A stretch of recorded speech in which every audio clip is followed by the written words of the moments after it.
Step 2 says we came to believe that a power greater than ourselves could restore us to sanity. Well, if we got to be restored to sanity, that indicates we must be insane. And many alcoholics are highly offended when you bring this up. They say, "Oh, don't tell me I'm insane. Yeah, I do some pretty crazy, stupid things when drinking.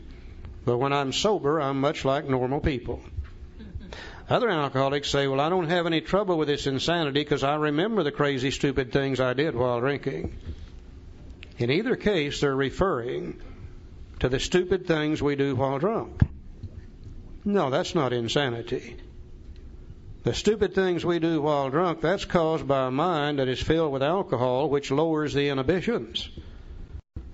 And if your mind is filled with something that lowers your inhibitions, look out. You're going to do some pretty crazy, stupid things, all right. That's why they give all that free booze downstairs. That's not insanity. That's caused by alcohol itself. In order for us to understand this, we finally had to go back to the dictionary again and to look up the word sanity or the word sane. And it's defined in the dictionary as wholeness of mind or completeness of mind. If your mind is whole, if your mind is complete, that means you can see the truth about everything around you. You'll normally make decisions then based on truth, and life turns out to be pretty good. An insane mind is one that is less than whole. A mind that is less than whole cannot always see the truth about everything around it. Sometimes makes a decision based upon a lie, and then life becomes pretty lousy. To be insane does not mean you're crazy. If you're crazy, that means you've lost more than half your marbles. And you got to be locked up somewhere to protect you and society from you.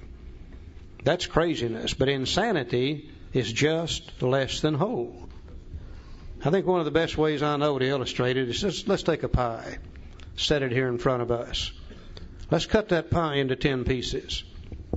You come along and I give you a piece of pie. My pie is now less than whole, but hell, I've still got 90% of it. Somebody else comes along, I give them a piece of pie. My pie is now more or less than whole, but I've still got 80% of it. Insanity does not mean you're all gone. It just means you're not quite all here. Now, when it comes to alcohol, from time to time, it seems as though we're not quite all here, because we can't always see the truth about alcohol. We make a decision based upon a lie, then we run into the truth, and life becomes an absolute living hell. So let's look within the mind of we alcoholics. Just before we take the first drink, stone cold sober, can we or can we not see the truth? If we can see the truth, we're sane. If we can't, we're insane. Now, Bill is going to show us this by a series of examples. He's going to give us the man of 30. He's going to look at Jim. He's going to look at the jaywalker. And he's going to look at Fred. And each time we're going to look into the mind to see if we can or cannot see the truth about alcohol. Let's look at it in just a few minutes. This chapter is called More About Alcoholism. It could be called More Truth About Alcoholism. And I've heard all my life, if you know the truth will set you free. And if you're not free, it's because you don't know the truth. And this chapter here is to give me more truth so I can base my life upon truth rather than upon things that are not true. It said most of us have been unwilling to admit that we were real alcoholics. No person likes to think that he's bodily and mentally different from his fellows. Therefore, it's not surprising that our drinking careers have been characterized by countless vain attempts to prove that we drink like other people. The idea that somehow, someday, he will control and enjoy his drinking is the great obsession of every abnormal drinker. The persistence of this illusion is astonishing. Many pursue it into the gates of insanity or death. Now, we learned that we had to fully concede to our innermost selves that we were alcoholics. This is the first step in recovery.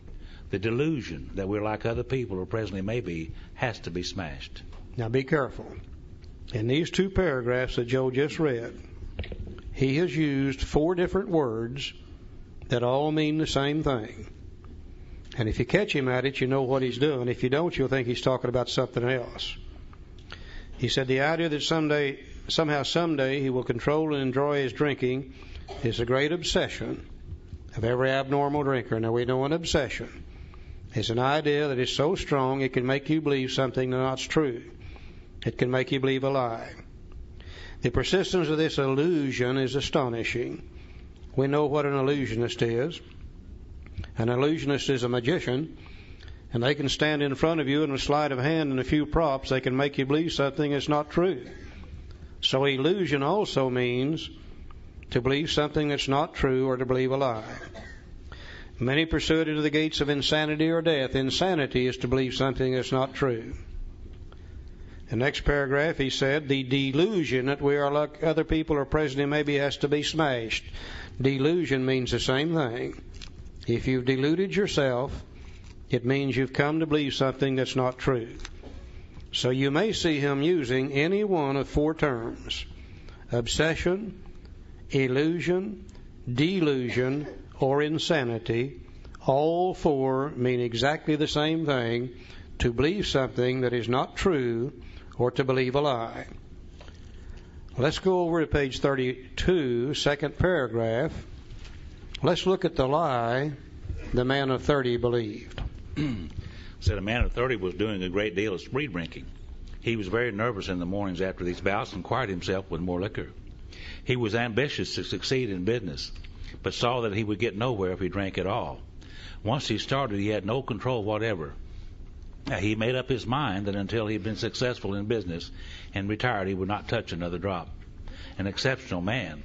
He remained bone dry for 25 years and retired at the age of 55 after a successful and happy business career.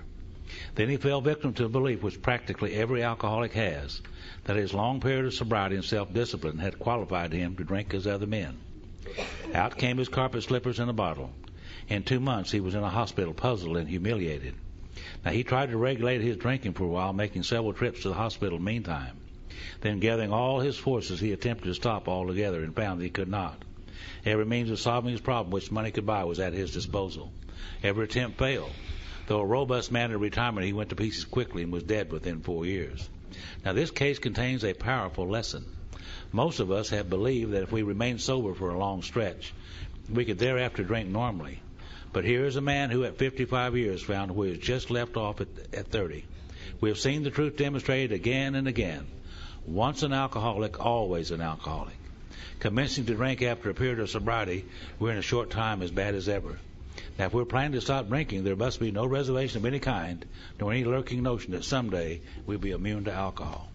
Now, we know the truth to be this: once an alcoholic, always an alcoholic. We've never seen one single case where one of us was able to go back to successful drinking. Now, to believe anything different than that is to believe something that is not true or to believe a lie. This guy believed that after 25 years of sobriety, he could now drink like normal people. Now, based upon that belief, he took a drink, triggered the allergy, couldn't stop. 4 years later, he's dead.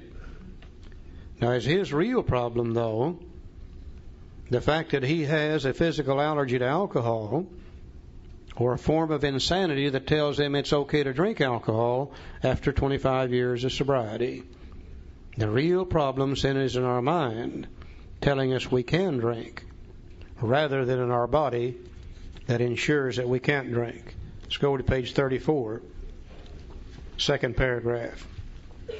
For those who are unable to drink moderately, the question is how to stop altogether. We are assuming, of course, that the reader desires to stop. Whether such a person can quit upon a non-spiritual basis depends upon the extent to which he's already lost the power to choose whether he will drink or not. Many of us felt we had plenty of character. There was a tremendous urge to cease forever, yet we found it impossible. This is the baffling feature of alcoholism as we know it, this utter inability to leave it alone, no matter how great the necessity or the wish. How then should we help our readers determine to their own satisfaction whether they are one of us? The experiment of quitting for a period of time will be helpful, but we think we can render an even greater service to alcoholic sufferers and perhaps to the medical fraternity. So we shall describe some of the mental states that precede a relapse into drinking, for obviously this is the crux of the problem. What sort of thinking dominates an alcoholic who repeats time after time the desperate experiment of the first drink? Friends who have reasoned with him after a spree which has brought him to the point of divorce or bankruptcy are mystified when he walks directly into a saloon. Why does he? Of what is he thinking? Our first example is a friend we shall call Jim. Now we're going to look in old Jim's mind just before he gets drunk. And we're going to see whether he is sane or insane. Joe loves Jim. Yeah, I love old Jim. I identify with Jim. Our first example is a friend we shall call Jim. This man has a charming wife and family. He inherited a lucrative automobile agency. He had a commendable World War record. He's a good salesman. Everybody likes him. Typical alcoholic, isn't he? He's an intelligent man and normal so far as we can see, except for a nervous disposition. Now, he did no drinking until he was 35. In a few years, he became so violent when intoxicated he had to be committed.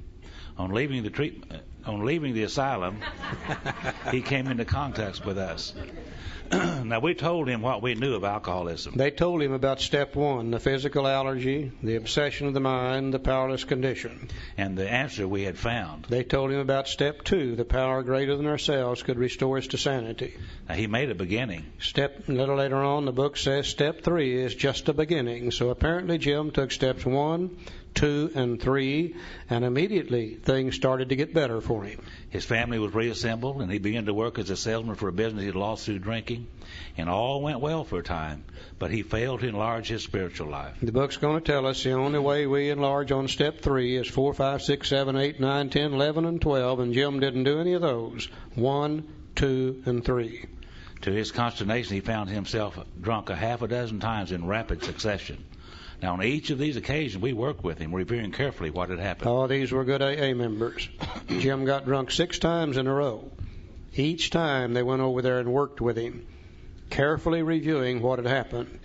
You get drunk 6 times in a row today, they probably won't have anything to do with you. These were good, solid AA members. He agreed he was a real alcoholic and in serious condition. Now, he knew he faced another trip to the asylum if he kept on. Moreover, he would lose his family from whom he had deep affection. Yet he got drunk again, and we asked him to tell us exactly what happened. They're getting a little tired of Jim now. They said, my God, Jim, this is 7 times in a row. Let's don't go through this anymore. You sit down here, and you tell us exactly how this has happened. Now, on page 36, we're going to see where Jim was sane, and then we're going to see where he went insane. Well, this is his story. I came to work on Tuesday morning. And we read this book for years before we saw this. I came to work on Tuesday morning.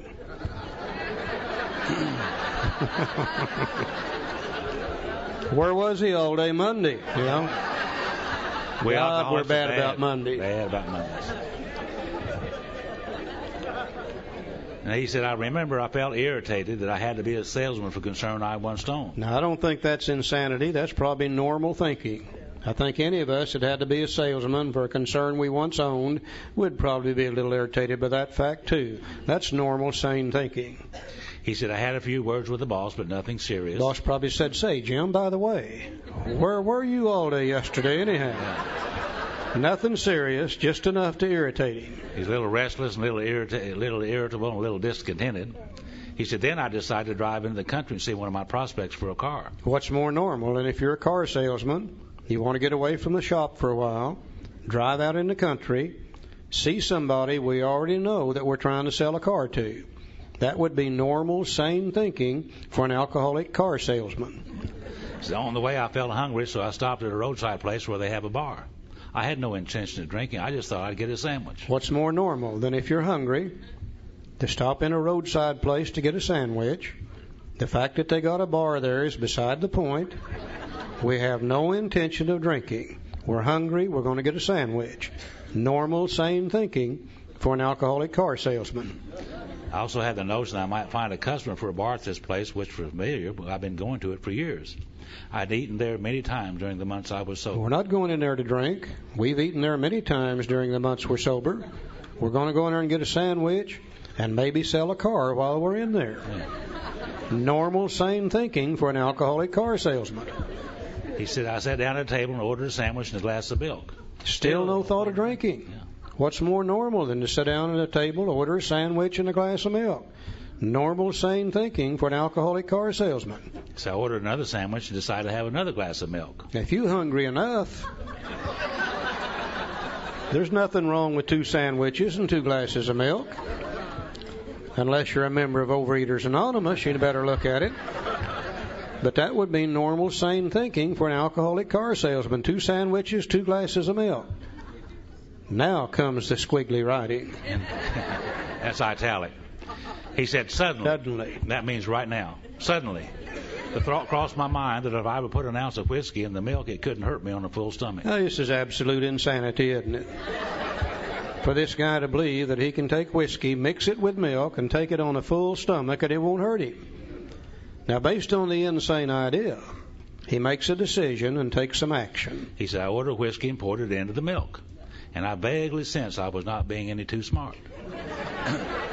But felt reassured as I was taking the whiskey on a full stomach. Now we've got it inside of ourselves. The physical allergy takes over. Now then we can't stop. The experiment went so well that I ordered another whiskey and poured it into the milk. That didn't seem to bother me, so I tried another. Can you imagine how he's going to feel with whiskey and the milk back and forth? What a hangover he's going to have. Thus started one more journey to the asylum for Jim. Here was a threat of commitment, the loss of family and possessions, to say nothing of that intense mental and physical suffering which drinking always caused him. Now, he had much knowledge about himself as an alcoholic. Yet all reasons for not drinking were easily pushed aside in the favor of the foolish idea that he could take whiskey if only he mixed it with milk. Whatever the precise definition of the word may be, we call this plain insanity. How can such a lack of proportion of the ability to think straight be called anything else? And if you were looking for a definition of insanity, that would be it right there. The lack of a proportion of the ability to think straight to be called anything else. Now, is Jim's real problem the fact that he has a physical allergy to alcohol? Or that he has a form of insanity that tells him it's okay to drink alcohol mixed with milk on a full stomach? The real problem centers in the mind telling us we can drink, rather than the body that ensures that we can't. Page 37, last paragraph. Our behavior is as absurd and incomprehensible with respect to the first drink as that of an individual with a passion, say, for jaywalking. He gets a thrill out of skipping in front of fast-moving vehicles. Now, I don't understand this guy at all. But I can see him out here on the interstate, waiting for a truck or a bus to come down through there, jumps out in front of it, spins around 2 or 3 times, sees how close it can come to hitting him without actually hitting him. For some reason, he gets a thrill out of it. Don't understand him, but I can see him doing it. He enjoys himself for a few years in spite of friendly warnings. People say, hey, Bill, you better quit doing that. You're going to get yourself hurt. Up to this point, you would label him as a foolish chap having queer ideas of fun.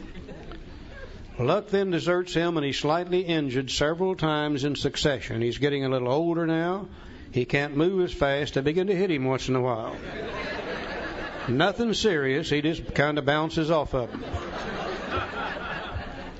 You would expect him, if he were normal, to cut it out. But presently he's hit again, this time has a fractured skull. Now, he got hurt bad this time.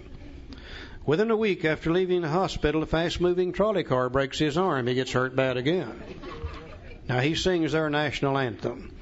He tells you he's decided to stop jaywalking for good. He said, man, I'll never do that again as long as I live. But in a few weeks, he breaks both legs. On through the years, this conduct continues, accompanied by his continual promises to be careful or to keep off the streets altogether. Finally, he can no longer work. He's just so beat up now he can't hold a job. His wife gets a divorce. She's started supporting him and the kids and the hospital bills, and he's held up to ridicule. He tries every known means to get the jaywalking idea out of his head, not his body, his head. He shuts himself up in a treatment center, hoping to mend his ways. But the day he comes out, he races in front of a fire engine, which breaks his back. Such a man would be crazy, wouldn't he? Now, you may think our illustration is too ridiculous, but is it? We who have been through the ringer have to admit, if we substituted alcoholism for jaywalking, the illustration would fit us exactly. However intelligent we may have been in other respects, where alcohol has been involved, we've been strangely insane. Strong language, but isn't it true? Oh, I think that's so appropriate today. You know, once again, because of education, many people are getting to us before they have to lose everything. Occasionally, you see somebody come in here that's still married. Once in a while, they come in and they've got a job. Believe it or not, I saw one come in about a month ago and he still had an automobile. And we start talking to those people about insanity. They say, man, don't tell me I'm crazy. I haven't lost anything. I've got my job. I've got my blah, blah. No, we're not talking about that at all. We're talking about one thing and one thing only. Can we or can we not see the truth about alcohol? If we can, we're sane. If we can't, we're insane. Now, the low-bottom drunk like Jim,